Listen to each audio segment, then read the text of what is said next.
आरंभ करें, फिर चाहे वो किसी को सुख देना हो या स्वयं को बदलने का प्रयास करना हो, कुछ भी हो, विलंब ना करें, क्योंकि समय उसी का साथ देता है जो समय का सम्मान करता है। राधे राधे। मीठा पानी सबको भाता, परंतु खारा पानी किसी को नहीं भाता। अब सोचने वाली बात यह है कि मोती समुद्र की गहराइयों में ही बनता है। खारे पानी के मध्य में रहकर, हर क्षण भक्षकों से टकराकर, अपने अस्तित्व को दांव पर लगाकर ही सीप मोती प्रदान कर पाती है। कभी सोचा है क्यों? क्योंकि बिना संकटों का सामना किए, बिना विषम परिस्थितियों में उलझे आपको सुख प्राप्त नहीं होगा। इसलिए निडर होकर संकटों का सामना कीजिए और मेरे साथ प्रेम से कहिए, राधे राधे। हम सब समय की महत्ता को पहचानते हैं। समय ही हमें बनाता है, समय ही हमें नष्ट कर देता है। कभी समय ठीक चलता है तो कभी बहुत ही खराब समय आता है। विचित्र बात यह है कि हम फिर भी समय को ही नष्ट करते हैं। स्मरण रखिएगा, समय केवल जाता है, कभी आता नहीं। इसलिए समय की प्रतीक्षा में समय व्यर्थ ना करें। जो भी करना है आज अभी इसी क्षण प्रारंभ करें, फिर चाहे वो किसी को सुख देना हो या स्वयं को बदलने का प्रयास करना हो, कुछ भी हो, विलंब ना करें, क्योंकि समय उसी का साथ देता है जो समय का सम्मान करता है। राधे राधे। कहते हैं सबकी सीमा होती है, कठिनाइयों की, पीड़ा की, संकट की, अंधकार की भी। यदि किसी की सीमा नहीं होती तो केवल कड़े परिश्रम की। आपने देखा तो होगा, रात कितनी भी काली हो, सितारे परिश्रम से उससे लड़ते रहते हैं और अंत में सवेरा आ ही जाता। आंधियां पंछियों के बसेरे को तहस नहस कर देती, किंतु पंछियां अपने परिश्रम से उसे पुनः बना ही लेती, क्योंकि सीमित को असीमित से हारना पड़ता और परिश्रम असीमित। राधे राधे। बहती नदियां कितनी सुंदर होती हैं, पावन होती हैं। जहां से जाती है वहां एक नया जीवन प्रदान करती, धरा को सींचती, अकाल को दूर रखती, और कदाचित इसीलिए नदी को मां समान पूजा जाता है। किंतु क्या कभी आपने सोचा है कि नदी जन्म कैसे लेती? क्या ये प्रारंभ से ही इतनी विशाल और वेगवती होती है? नहीं, वर्षा की छोटी छोटी बूंदें गिरकर मिलती, एक सूक्ष्म धारा बनाती। ये धारा पर्वतों के हिम को काटते हुए, स्वयं में पिघलाते हुए, जल प्रपातों से गिरती, चट्टानों से टकराती और फिर जाके नदी बनती। इसी प्रकार ऐसे ही सीधे सीधे कोई महान नहीं बन जाता। छोटे छोटे प्रयास मिलकर एक विशाल व्यक्तित्व बनाते। इसलिए जीवन में प्रयास करते रहिए, अस्तित्व अपने आप ही बन जाए। राधे राधे।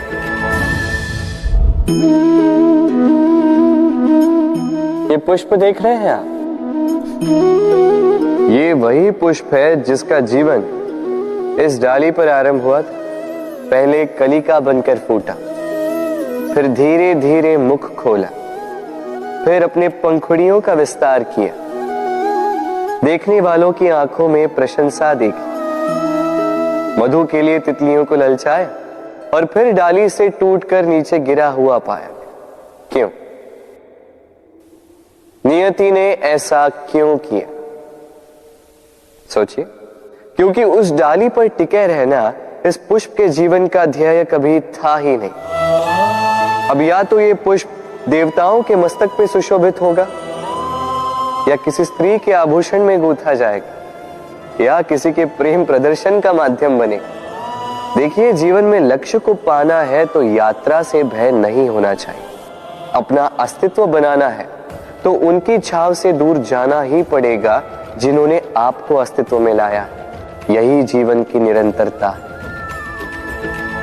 राधे राधे।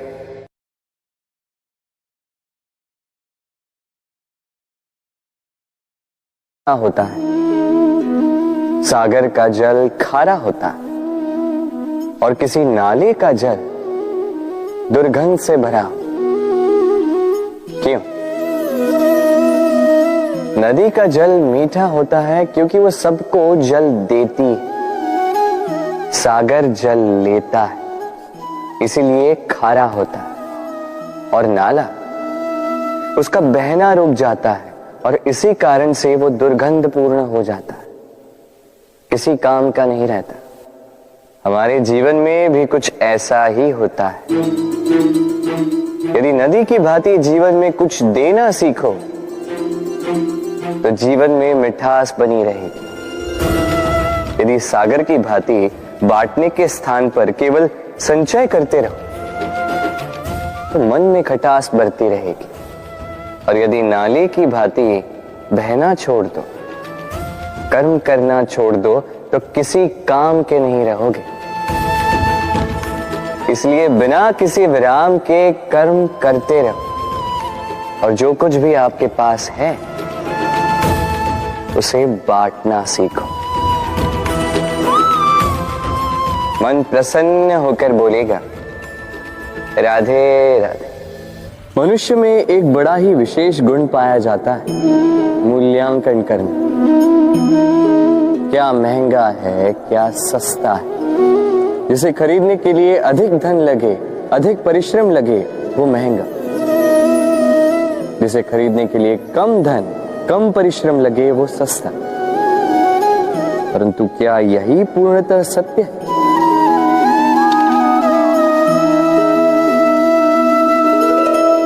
अब आपके सामने एक पात्र है जिसमें जल भरा है और एक सोने का सिक्का। बताइए, इन दो वस्तुओं में अधिक महंगा क्या है? आप कहेंगे सीधी सी बात है, सोने का सिक्का ही अधिक महंगा होगा। इस सोने के सिक्के से आप ऐसे कई सारे जल के पात्र खरीद सकते हैं। चलिए, उचित।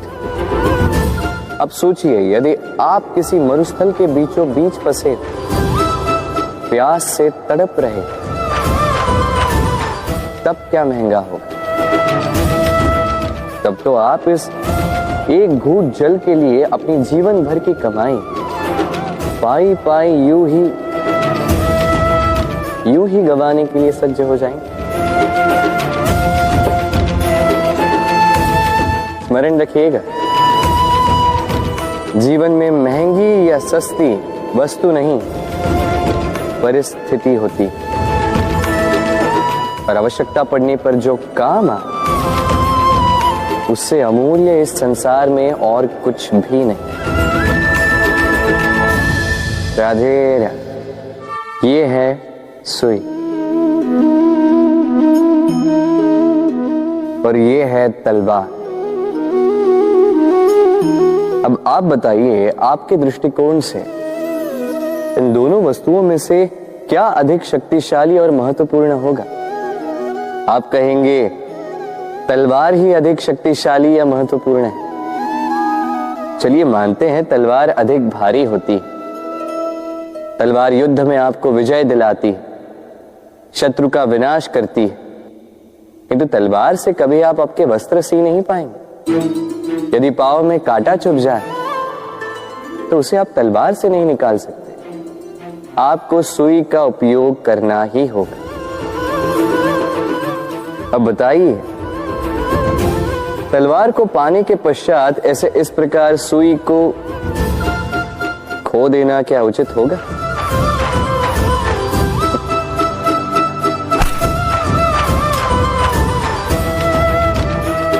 इसी प्रकार जीवन में संपन्न मित्र पाने के पश्चात आपके उन मित्रों को ना खोइए जो कम संपन्न हो, दरिद्र, क्योंकि वो आपके साथ तब थे जब आप कुछ भी नहीं थे, और आवश्यकता पड़ने पर वही आपके काम आने वाले हैं, संपन्न मित्र नहीं। तो जिससे प्रीत की है उससे मीत निभाई, चित आनंद से जागे। राधे राधे। कुछ बनाने के विज्ञान में पहले टूटने का ज्ञान आवश्यक है था। नई सोच बनाने के लिए पुरानी रीतियों को तोड़ना आवश्यक है। ये यात्रा, ये सीख केवल राधा के लिए नहीं बल्कि सभी के लिए। फिर सभी को इस दुर्गम और जटिल पथ से जाना ही होगा। मनुष्य भावनाओं में बहकर कभी कभी ऐसे अनुचित निर्णय ले लेता है जिसके कारण वो जीवन भर पश्चाताप करता है, किंतु जब कुछ खो कर पाता है उसे वो सहेज कर रखता है। बबूल का पेड़ कितना विशाल होता है, पीपल का पेड़ भी विशाल होता है, किंतु क्या आपने कभी सोचा है क्यों बबूल के पेड़ को काट के उसका उपयोग किया जाता है और क्यों पीपल के पेड़ को पूजा जाता है?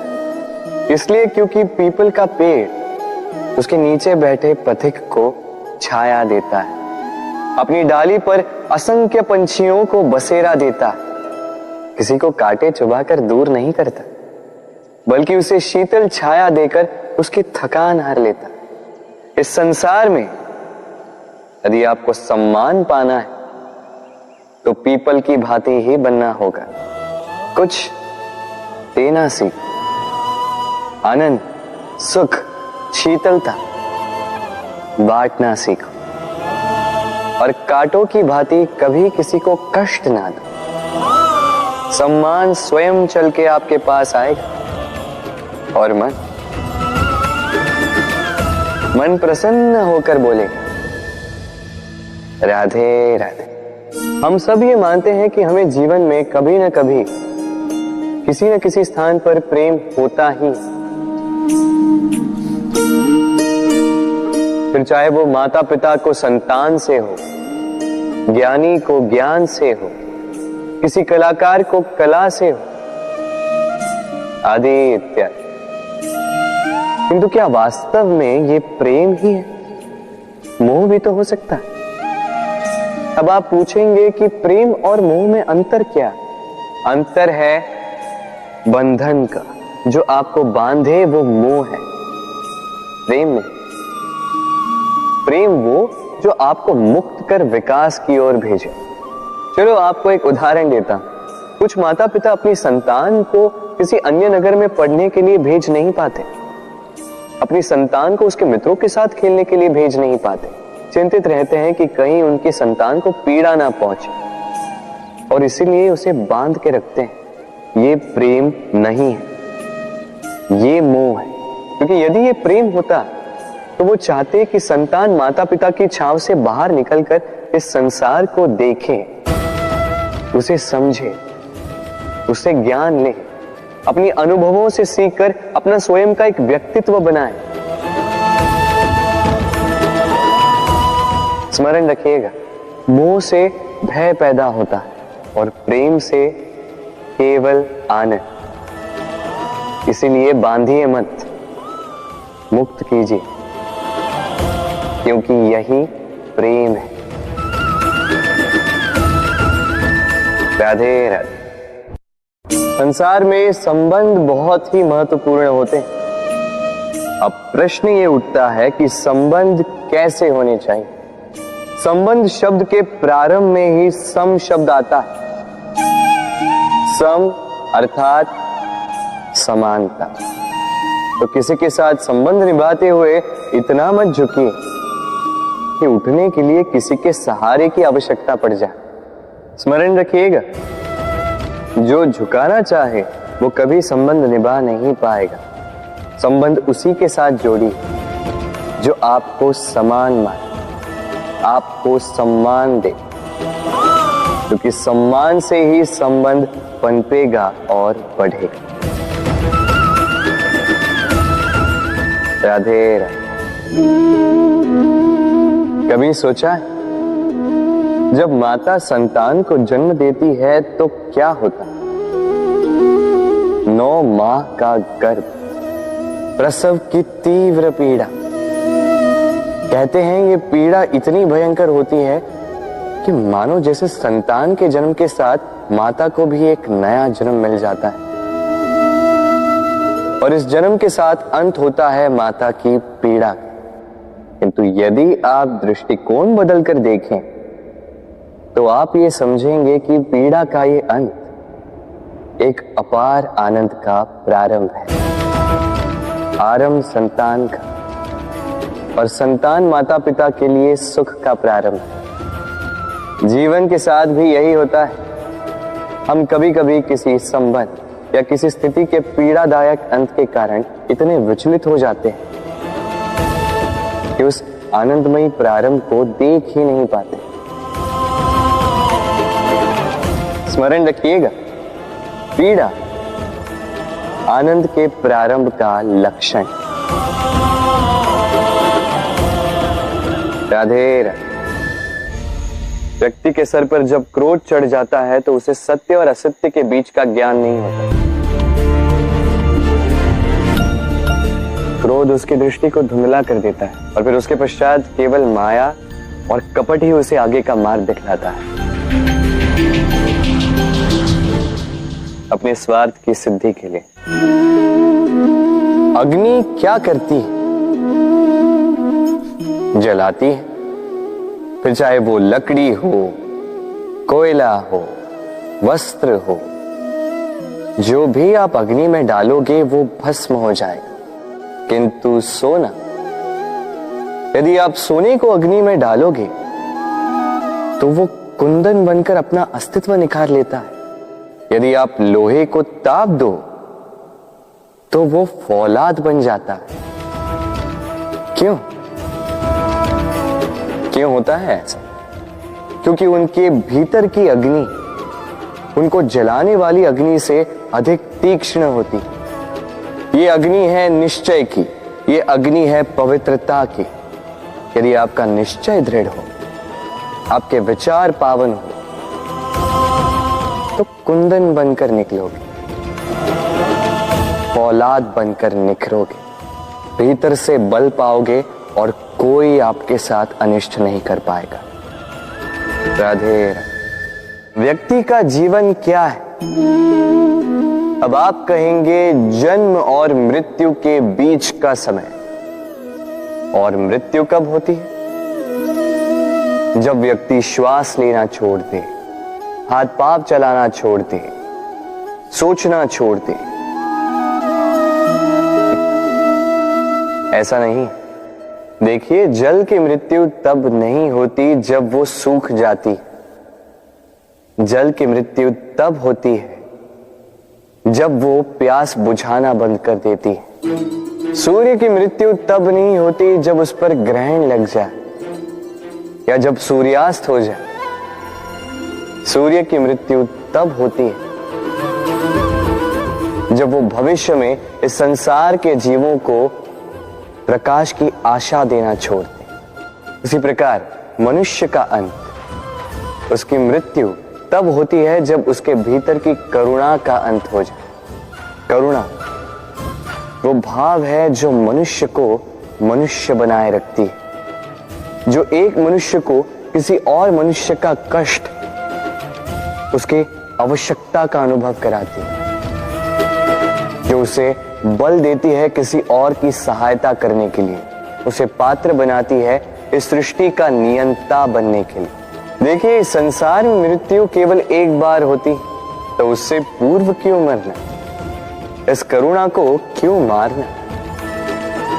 स्वयं को मनुष्य बनाए रखिए, मृत्यु के पश्चात भी जीवित रहेंगे। राधे राधे।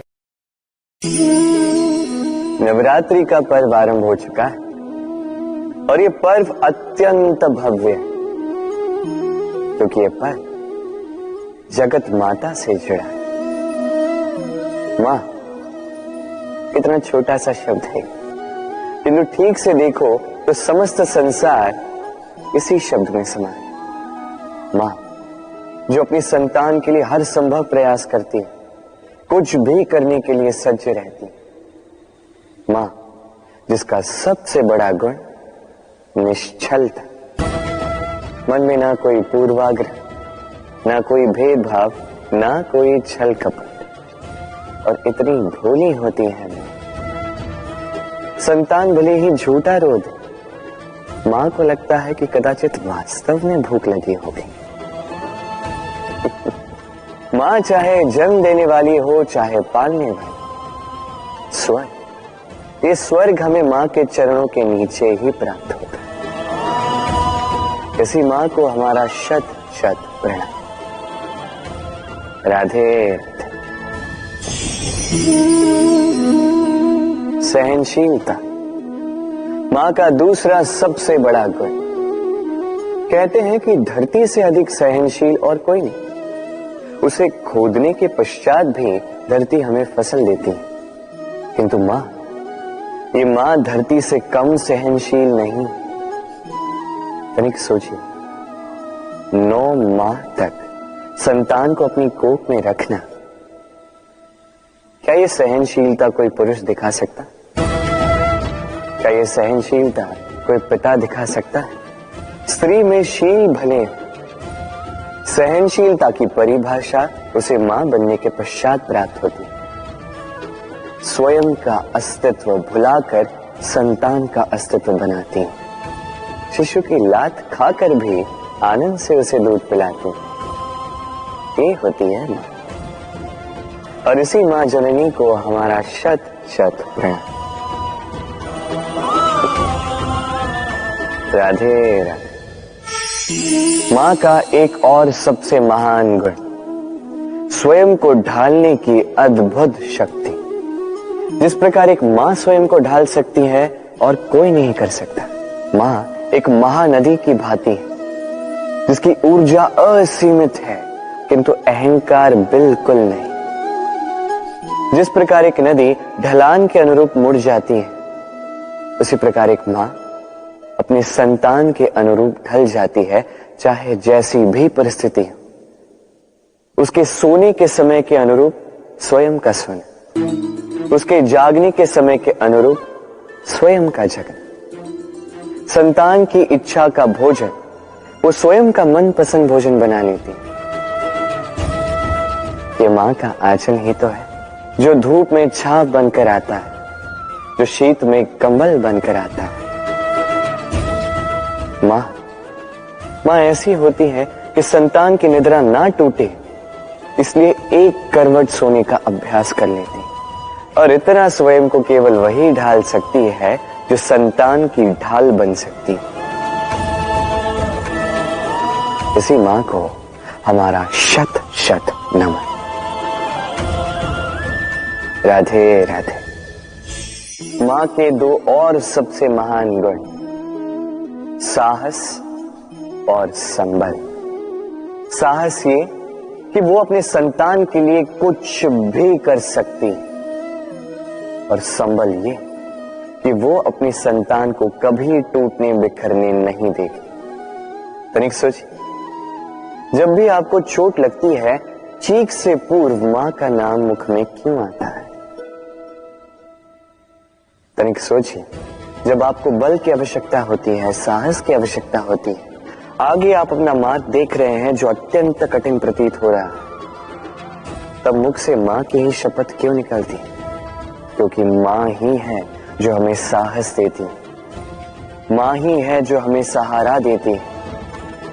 मां जानती है कैसे हमारी उंगली पकड़ के हमें चलना सिखाना है। मां ये भी जानती है कि कैसे कान पकड़ के हमें उचित मार्ग पर लाना है। इसी साहसी मां को हमारा शत शत नमन। राधे राधे। कभी आपने सुना है, हिरणी सिंह से बचने के स्थान पर उससे जाके लड़ पड़ी। हिरणी ने सिंह पर आक्रमण कर दिया। कभी सुना है? कभी नहीं। किंतु ऐसा हो सकता है, ऐसा होता भी है, और ये होता तब है जब हिरणी के शावक संकट में हो, जब उन्हें सिंह से प्राणों का संकट हो, तब हिरणी भी आके सिंह से लड़ पड़ती है, उससे भिड़ पड़ती है, क्योंकि वो मां है और मां अपनी संतान के लिए कुछ भी कर सकती है। ये ममता है, ये जितनी कोमल हो सकती है उतनी ही कठोर भी हो सकती है, और अपनी संतान के हित के लिए वो क्रोध की पराकाष्ठा पार करते हुए अपनी संतान की सुरक्षा करके ही रहेगी। और इसीलिए तो मां संतान के जीवन की सबसे बड़ी ढाल कहलाती है। इसी मां को हमारा शत शत नमन। राधे राधे। करुणा, करुणा वो भाव है जिससे संसार के सारे भाव जन्म लेते हैं, और ये समस्त संसार ये मां से जन्म लेता है। मां वो व्यक्ति है जो करुणा का सागर है। संतान को देखकर ही समझ जाती है कि उसकी विडंबना क्या है, उसकी आवश्यकता क्या है। संतान के नेत्रों में यदि अश्रु दिखे, वो देखकर ही समझ जाती है कि उसके शरीर के कौन से भाग में उसे चोट लगी है। संतान के बिना कहे मां समझ जाती है कि आज भोजन में संतान क्या खाएगी। ये होती है मां। मां करुणा का सबसे बड़ा रूप है। और आज के युग में मनुष्य जो है, थोड़ा भी आगे क्यों ना निकल जाए, मां को तो पीछे ही छोड़ देता है, मां को भूल ही जाता है। ये भूल आप कभी ना करें, कभी ना करें, क्योंकि मां वो करुणा है जो यदि आपके जीवन से चली गई, उसके पश्चात आप जीवन अवश्य जिएंगे, किंतु कभी जीवन जी नहीं पाएंगे। उसके पश्चात आपके जीवन से आपका ये मूल्यांकन, आपके जीवन से करुणा का ये भाव, ये भी आप खो दोगे। आपकी मां सबसे अधिक महत्वपूर्ण है। यदि मां को खो दिया तो समझ लीजिए सब कुछ खो दिया। इसलिए मां को सदैव स्मरण रखिए, सदैव उसे प्रेम दीजिए, और मेरे साथ कहिए राधे राधे। आज विजयदशमी, वो दिन है जब श्री राम ने रावण का वध किया। वो दिन है जब श्री राम ने लंका पर विजय प्राप्त की। लोग कहते हैं कि ये अच्छाई की बुराई पर विजय का प्रतीक है। इसे देखने का एक और रूप भी है। जी हां, ये प्रेम के विजय का भी प्रतीक है, ये परिवार के विजय का भी